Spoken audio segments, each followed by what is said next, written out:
Bonjour et bienvenue sur MPC Lycée. Dans cette vidéo, je vous propose des petits exercices d'application directe sur les dosages par étalonnage.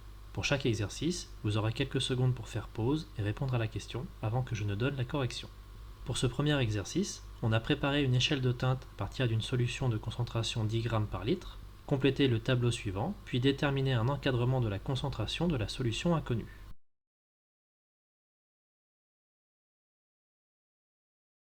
Pour compléter le tableau, on utilise soit la formule du facteur de dilution, grand F égale Cm mère sur Cm fille, soit la proportionnalité.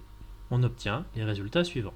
En comparant la teinte de la solution inconnue avec celle de l'échelle de teinte, on remarque qu'elle se situe entre les solutions 2 et 3.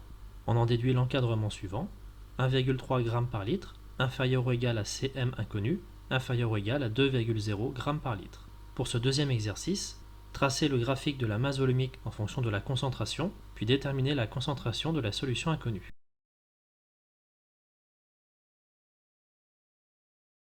On commence par placer les points dans un repère de façon judicieuse. L'axe des ordonnées démarre à 1,00 g par litre et est gradué de 0,02 en 0,02 g par litre. L'axe des abscisses démarre à 0 g par litre et est gradué de 2 en 2 g par litre. On trace ensuite la droite d'étalonnage passant plus près de chaque point. Enfin, on reporte la valeur de masse volumique de la solution inconnue et on lit la valeur de concentration correspondante. On a Cm inconnu environ égal à 5 g par litre. Voilà, c'est tout pour cette vidéo d'exercice corrigé. N'hésitez pas à vous abonner, à laisser des commentaires et à poser des questions. A bientôt sur MPC Lycée.